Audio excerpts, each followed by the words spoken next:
On a sweltering evening in Atlanta, the sun dipped low, casting long shadows over the cracked pavement. Martha, a 72-year-old black woman, made her way home after a quick trip to the local store. The warm breeze rustled through the leaves, but it did little to ease the thick humidity clinging to her skin. She gripped her cane in her right hand, and the bag of groceries she carried gently swayed with each step.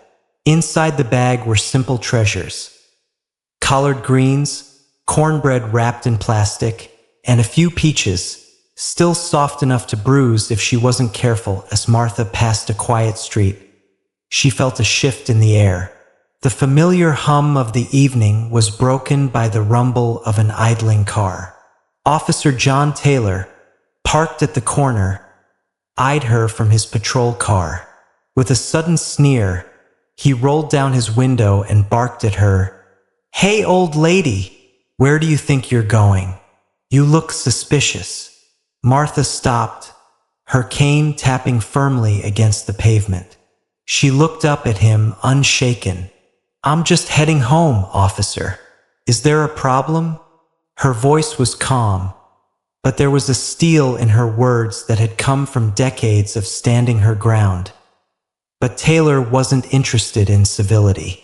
His face twisted with disgust as he stepped out of the car, his boots hitting the pavement with a heavy thud. "You sure about that? Don't look like you belong here." He moved closer, his tone dripping with venom. Before she could respond, his orders came fast and cruel. "Kneel. Now, lick my boot." Martha's heart raced, but her pride remained firm. She wasn't afraid, not yet. But just as she braced herself, ready to defy this racist cop, a figure emerged from a patrol car down the street. David, her son, a deputy police chief, stepped forward, his gaze icy and unwavering. The tension snapped like a live wire. The battle had just begun as David stepped forward. His presence commanded the street. The heat of the evening seemed to intensify, the air thick with tension. Officer Taylor froze for a moment, his eyes widening as recognition hit him. David, the deputy police chief, the son of the woman he had just humiliated, stood before him with a quiet fury burning behind his steely eyes. The tension between them hung heavy in the air, like the calm before a storm. "Get away from my mother." David's voice was low, but it carried authority, cutting through the night. His hand instinctively reached for the badge on his chest, as if to remind Taylor of the power he held. Taylor, however, wasn't intimidated. If anything, his scowl deepened. The color drained from his face as he realized the gravity of the situation. This wasn't just some random woman he was tormenting. This was David's mother, and David held the power to end his career in an instant. But Taylor had long lived under the illusion of invincibility, cloaked in his badge, and he wasn't about to back down. "You really think you can scare me, Jackson?" Taylor sneered, his voice dripping with spite. "This is still my street. I'm in charge here." David's fists clenched at his sides. His heart pounded in his chest, but his face remained calm. He refused to let this man see him lose control, especially not in front of his mother. His mind raced. Taylor had gone too far this time, and there was no going back. "Enough!" David snapped, his voice commanding, echoing down the empty street. "You don't get to do this anymore. I'm going to make sure of it." Taylor's lip curled into a mocking grin, as if he had all the power in the world. He tilted his head, looking David up and down with an expression of calculated disdain. "You think you're untouchable, huh?" Taylor mocked, his eyes narrowing. "You think your badge means something here? Let's see how untouchable you really are." Before David could react, Taylor turned and stormed back to his patrol car. A sense of dread washed over David, but he refused to let it show. He didn't trust this man, and he knew that Taylor's sense of vengeance ran deep. Taylor had something planned. David could feel it as Taylor returned to his car. David turned to Martha, his mother, still standing there with her cane, defiant but visibly shaken. His heart ached for her. She had been through so much already, and now this. He couldn't let Taylor get away with it. "Mama, are you okay?" David asked, his voice softening as he reached for her hand. Martha gave him a faint smile, her eyes tired but resolute. "I'm fine, son. Just don't let him get away with this. He's not the first man to try and break me, and he won't be the last." David felt a swell of pride in his chest, but the anger inside him still bubbled, uncontrollable. He squeezed her hand. "I won't, Mama. I promise." The next day, the weight of the situation sank deeper. David couldn't sleep, couldn't think of anything but what had happened the night before. The image of his mother kneeling on the pavement, humiliated by a man who was supposed to protect people, haunted him. How had it come to this? How could a police officer, someone sworn to uphold justice, behave like this? And just when David thought things couldn't get worse, they did. That morning, David was woken by a call that rattled him to his core. A report had come through that Martha had been charged with drug trafficking. His mother, a woman who had worked tirelessly for decades, who had raised him with nothing but love and strength, was now being falsely accused of a crime she hadn't committed. His stomach dropped as the truth hit him. This was Taylor's retaliation, a sickening plan to silence his family and destroy his mother's reputation. David didn't waste a second. He raced to the precinct, determined to find out what had happened. What kind of sick game was Taylor playing? At the precinct, he stormed into his superior's office, slamming the door behind him. "I want to know why my mother is being charged with drug trafficking," David demanded, his voice like thunder in the small room. His superior, Chief Carter, looked up at him, his expression unreadable. "I don't know what you're talking about, David. Don't play games with me, Chief. Taylor framed my mother. This isn't happening. Not on my watch." David snapped. Carter's expression darkened. "David, calm down. You're too close to this. We'll investigate the situation, but right now you need to stay out of it." David clenched his fists, his mind racing. "No, I'm done sitting back and letting this corrupt system slide. Taylor's going down, and I'm going to make sure of it." Without waiting for a response, David stormed out of the office, his mind already working. There was no way he could let this go. Taylor needed to pay for what he had done. But how? How could he prove that his mother was innocent when Taylor had gone so far to cover his tracks?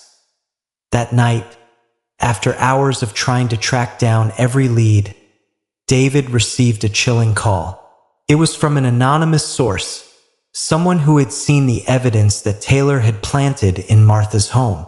David's heart raced as the voice on the other end of the line described exactly where the drugs were hidden, where Taylor had gone to plant them.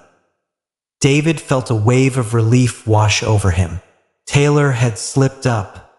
The truth was about to come to light, and David would expose the corruption within the department. He would do whatever it took to bring justice to his mother. But as he hung up the phone, a sense of dread crept over him. Taylor would stop at nothing to protect himself. If he knew David was onto him, David's life could be in danger. He couldn't trust anyone, not even his colleagues. The battle was only beginning.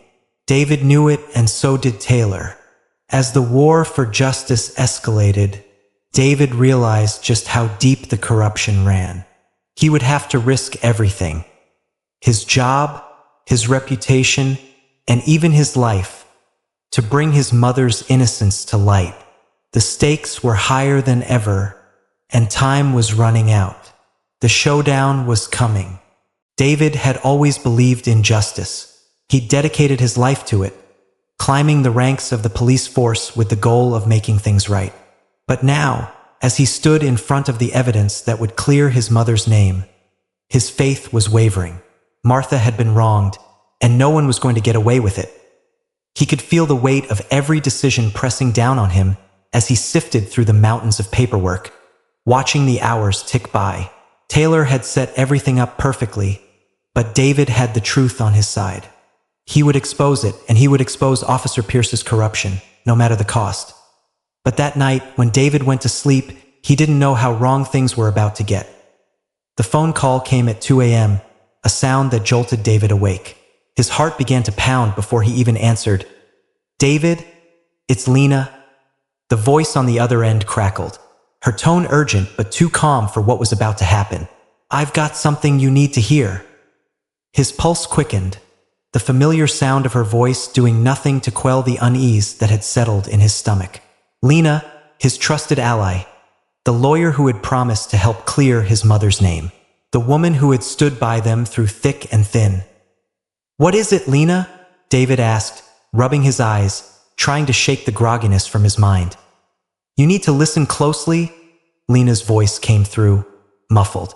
"I've done something you won't understand right now, but it's the only way." David's heart began to race. "What do you mean? What have you done?" I had to do it, David. I had no choice." Lena's voice trembled slightly. "I've led them straight to your mother. Taylor, he made a deal. He has something on me. He promised to let me go if I gave him what he wanted. He's taken her." David's blood turned to ice. "No," he whispered, his voice cracking. "What are you talking about?" "No, Lena, you didn't—" "I'm sorry," Lena interrupted. I thought I could protect you both. I thought I could outsmart him. But it's too late. He's got her." David felt as if the ground had been ripped out from under him. Everything he had worked for, everything he had sacrificed, had come crashing down around him. He couldn't breathe. His mother, the woman who had been his pillar of strength, had been taken. "No!" David gasped, his mind spinning. You helped him? Lena, you were supposed to be on our side." I had no choice," she repeated, her voice weak, regret seeping through every word. "He has people everywhere. Please, David, you need to act fast.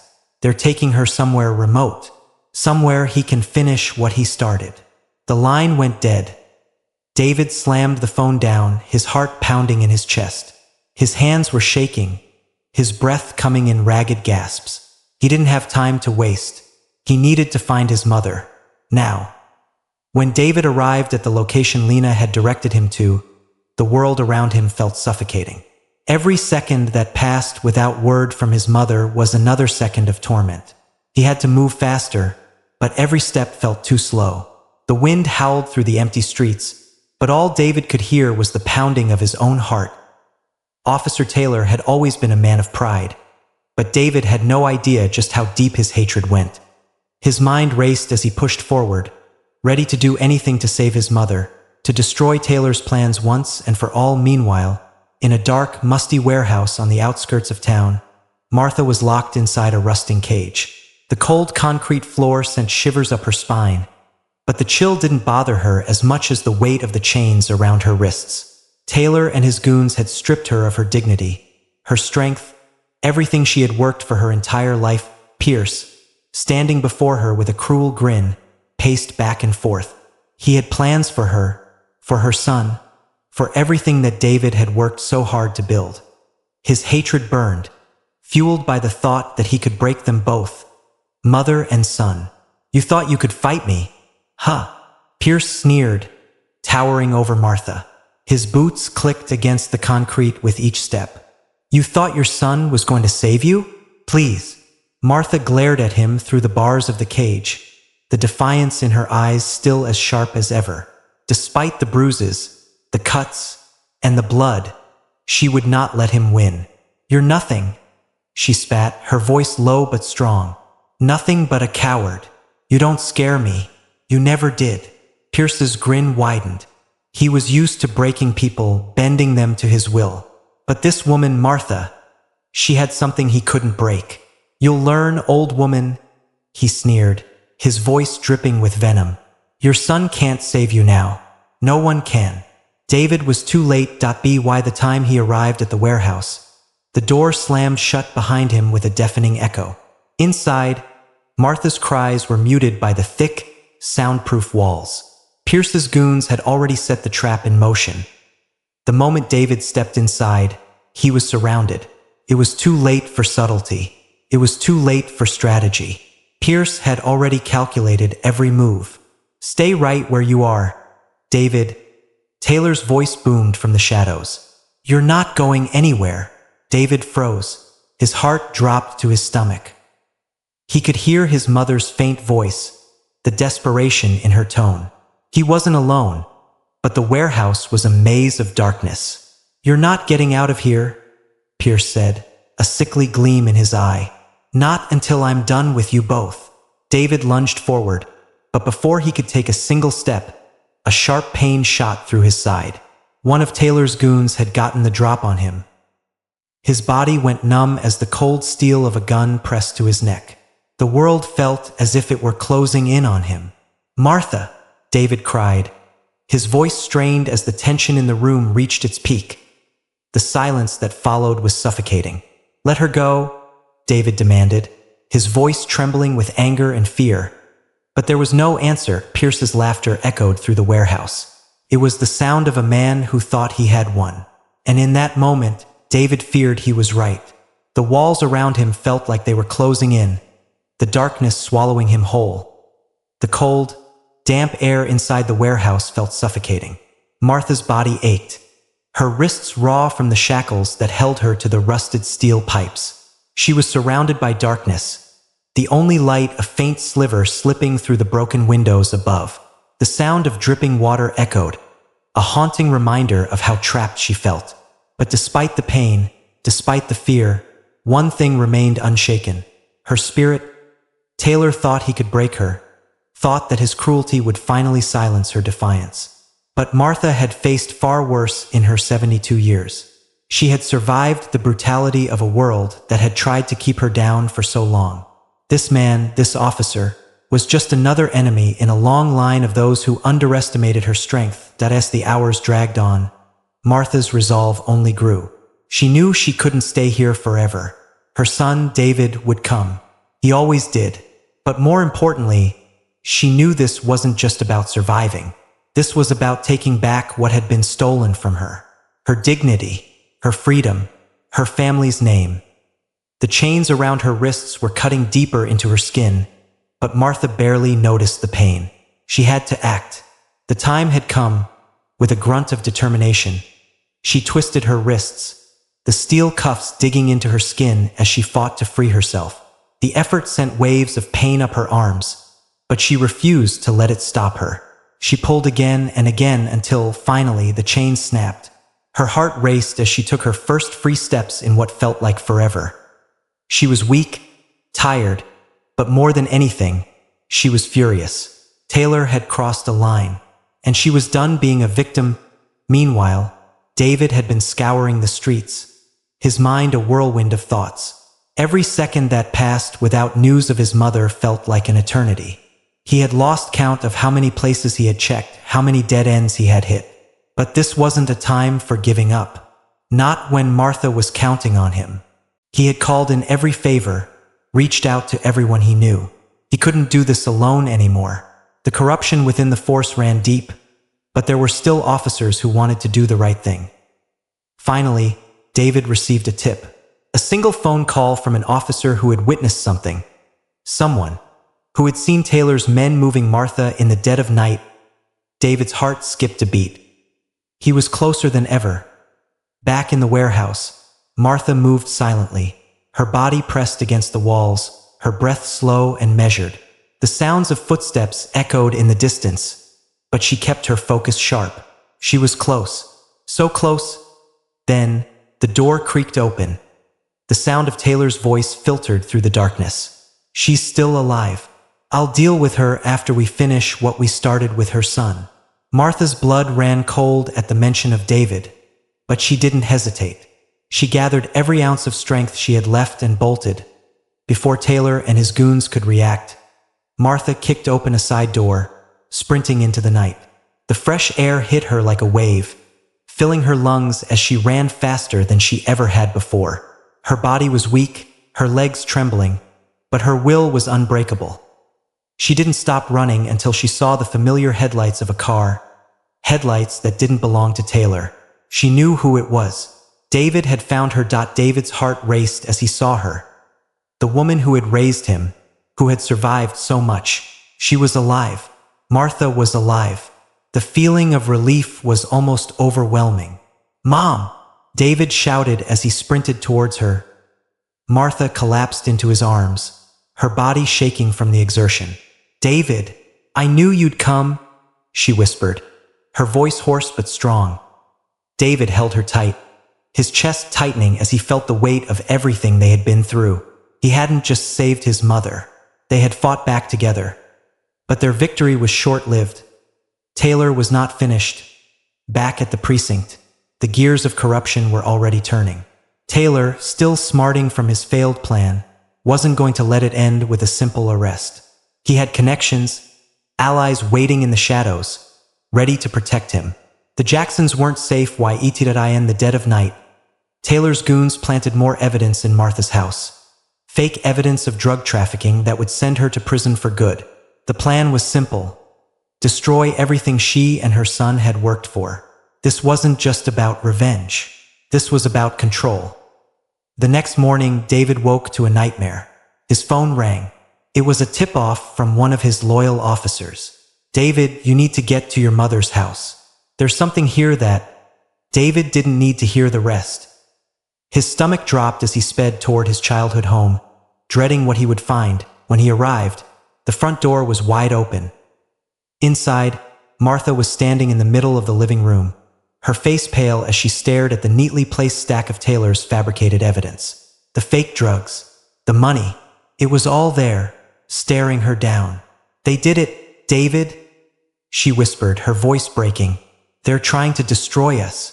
They've planted everything. They'll do anything to get me off the streets, to make sure we never fight back again." David clenched his fists, rage flooding through him. This was the moment he had feared, the moment when the corrupt system would push back harder than ever. But he wouldn't let it stand.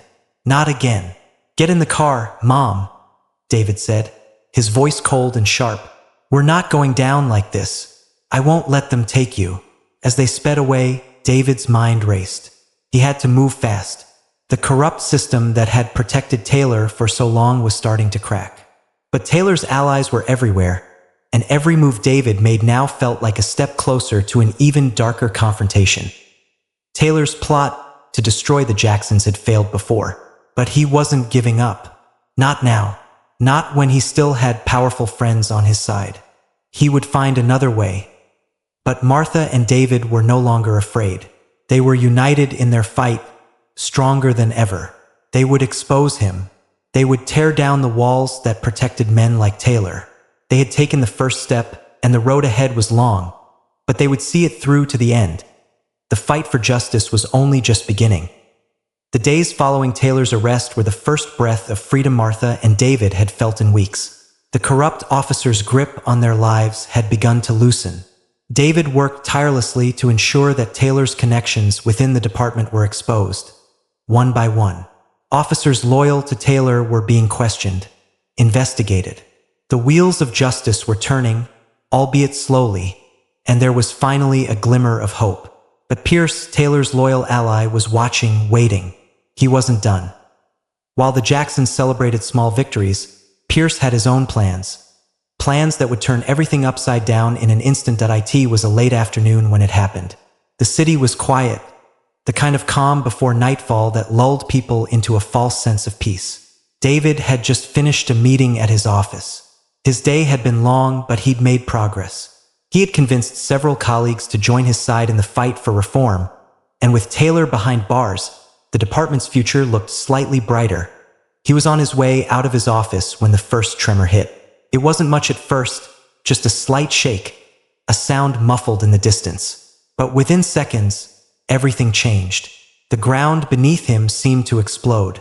The walls buckled inward, the glass shattered, and an ear-splitting noise consumed him. David was thrown backward. His body slammed into the office wall. Pain exploded in his head as debris rained down around him. He tried to move, to get up, but the world spun out of control. His ears rang, his vision blurred, and then darkness. Martha was at home, sitting by the window and watching the sunset, when the explosion shattered the calm. The house shook, rattling the windows. Her heart skipped a beat as she leapt to her feet, fear seizing her chest. Her mind raced. It was too familiar, the feeling of dread, of something terrible about to unfold. She grabbed her phone, dialing David's number with trembling hands. But there was no answer. Panic swept through her as she called again and again, her voice shaky as she left message after message. "David, please answer. Please." Minutes dragged by, but the silence only grew heavier. Her phone rang suddenly, jerking her back to reality. It was Lena, the lawyer who had once betrayed them but now stood by their side, her voice frantic. "Martha, I don't know how to say this. There's been an explosion. David's office. It's gone. He's been hurt. I don't know how bad. But they said it was a bomb." "A bomb, Martha." The words hit her like a punch to the gut. For a moment, her breath caught in her chest. Her son, her only child, was in danger. Everything they had fought for was slipping through her fingers. "No," Martha whispered, her knees buckling as she sank into the chair. "No, please." The scene at David's office was chaos. Emergency vehicles swarmed the area, lights flashing in every direction, but the damage was catastrophic. The building that had once been his pride now lay in ruins. David's office was a pile of rubble, smoke billowing from the wreckage. The bomb had done its job, leaving nothing but destruction in its wake. David was found moments later, unconscious and covered in blood, his body battered by the force of the explosion. His head was bleeding, his arms and legs twisted at unnatural angles. The paramedics rushed him to the hospital, working feverishly to stabilize him, but the truth was clear. His injuries were severe. Martha arrived at the hospital, her heart pounding in her chest. She rushed through the sterile corridors, her breath shallow, her hands shaking. She had to see him. She had to know that he was alive. She pushed open the door to the ICU, her eyes frantically searching for David. He was lying unconscious on the bed, tubes and wires connected to his battered body. His face was swollen, his skin pale, and a bandage was wrapped around his head. Martha collapsed into the chair beside his bed, her heart breaking as she reached out to hold his hand. It felt cold, lifeless, but she refused to let go. "David, please wake up," she whispered, her voice breaking. The days that followed were a blur of hospitals and paperwork, of doctors giving grim updates and Martha sitting at her son's bedside, refusing to leave. David's condition was critical, but he was strong, stronger than anyone could have known. Slowly, inch by inch, he began to fight his way back.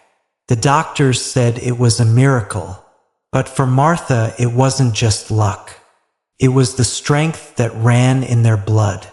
It was the fight they had always carried, the fight that refused to die. But even as David began to regain consciousness, the battle was far from over. Pierce's laughter echoed in the shadows as he watched the news unfold on his phone. His plan had worked. The Jacksons were finally feeling the consequences of their defiance. They thought they had won. They thought Taylor's arrest was the end of the war, but Pierce knew better. The explosion had been just the beginning. David's office was only the first target. There was more to come. His allies in the department were loyal, and the system would never fully turn on him. Not as long as he had control. He was playing the long game, and the Jacksons were just pawns in it. But Pierce had underestimated something crucial. The Jacksons were not just pawns. They were players. And Martha, despite everything, stood tall. Martha sat in the ICU room, David's hand in hers, her mind still spinning with the news of the bombing. Her son was alive, but the damage was done. The fight had escalated, and the personal cost had been steep. But she was determined. Taylor's arrest, the explosion, it hadn't broken her. It hadn't broken David. And no matter what Pierce threw at them, no matter the sacrifices, she would keep fighting. "I'm not going anywhere," she whispered to David, her voice filled with quiet strength. "We're going to take him down, David. We're going to finish this once and for all." The battle for justice was far from over. In fact, it was just beginning, and Martha, though battered and weary, stood ready to face whatever came next. The courtroom buzzed with anticipation as the trial for Officer Pierce and his criminal activities reached its final moments. The tension was palpable, thick with the weight of the years of corruption, the pain, and the trauma that had been inflicted on Martha and David. They had fought long and hard to bring this man to justice, and today, it was all coming to a head. Martha, her silver streaks of hair shining under the bright lights of the courtroom, sat proudly next to David. Though she had endured so much, there was a quiet dignity in her demeanor, a strength that only grew with each passing challenge. The scars, both physical and emotional, would never truly fade, but she had refused to let them define her. She refused to let the darkness of what Pierce and Taylor had done to her family extinguish the light that had burned in her heart for so long that as the judge raised her gavel to deliver the final verdict, David squeezed Martha's hand. He had seen the toll this ordeal had taken on her, on both of them. The late nights spent planning, the fear, the heartbreak, and the overwhelming uncertainty of whether they would ever see the justice they deserved.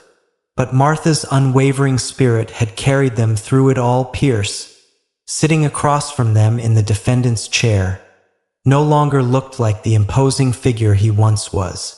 The smugness that had once defined him was gone, replaced by the harsh reality of his actions catching up to him. He had underestimated the strength of the Jacksons, the strength of a mother who had endured a lifetime of struggle and a son who had dedicated his life to justice. The judge's voice cut through the silence. After careful consideration of the evidence presented, including the testimonies of several witnesses and the irrefutable proof of Officer Pierce's involvement in multiple criminal activities, this court finds him guilty of misconduct, abuse of power, and corruption.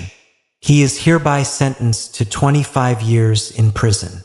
The words echoed in the courtroom, and for the first time in what felt like an eternity, Martha allowed herself a moment to breathe. The fight was over. Pierce would no longer be able to hurt anyone.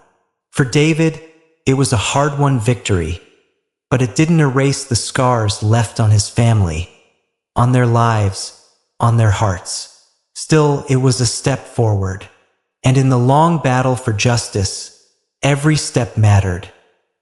After the trial, Martha was honored in a private ceremony for her incredible courage. The community recognized her as a beacon of strength, a woman who had faced unimaginable trials and never once faltered. She was given an award for her bravery and resilience, and as she stood before the crowd, a quiet sense of peace washed over her. She had done it, not just for herself, but for every person who had ever felt powerless, for every mother who had fought for her children, for every soul who had ever stood against the darkness. But as the applause rang out, Martha knew this was not the end. Couldn't be. Taylor's deep-rooted hate, the corruption within the system, and the powerful allies who had helped him along the way still loomed large. David had made great strides, but there was more work to be done. The battle was far from over. Weeks passed, and life slowly returned to some semblance of normalcy for David and Martha. But the emotional toll of the ordeal remained. David found himself more driven than ever to continue the fight for reform, to cleanse the police department of the corruption that had stained it for so long. He had always believed in justice, but the experience of seeing his mother hurt, of battling against a broken system, had made him realize how deep the rot ran. It wasn't just about taking down Pierce. It was about rebuilding something better, something stronger, something more just. David sat down one evening with Martha in their living room, the quiet hum of the city outside the window a far cry from the chaos they had just endured. He looked at her, his heart swelling with pride. She had been through so much, and yet here she was, still standing tall. "You did it, Mama," he said softly, his voice full of awe. "You've taught me more about strength than anyone ever could." Martha smiled, her eyes twinkling with warmth. "I didn't do it alone, son. We did it together. You're going to make this world better. I know it. And when it gets tough, just remember, stand tall, stand firm, and never let anyone take your dignity." Martha's words stayed with David as he continued his work, pushing for reforms within the police department and advocating for the voices of those who had been silenced for too long. It was a long road ahead, but David was no longer the young, idealistic officer he had been when he first started. He had seen the darkest corners of the system, but now he was more determined than ever to fix it. And as for Martha, though she had been through hell, she remained a symbol of hope and resilience. She had faced her worst fears, lost so much, and yet had come out stronger, unbroken. In the end, it wasn't just about winning the trial or defeating Pierce. It was about holding on to one's integrity, one's humanity. No matter the cost, as David and Martha continued their journey, they became a beacon for those who felt powerless, a reminder that no matter how dark the world may seem, there is always light, if you're willing to fight for it. If you've been inspired by Martha and David's journey, and if you believe in the power of justice, change, and standing up for what's right, then hit that subscribe button. Join us in this ongoing fight for truth and equality, and let's make a difference together. Thank you for following their story. The road to justice is long, but together, we can help pave the way.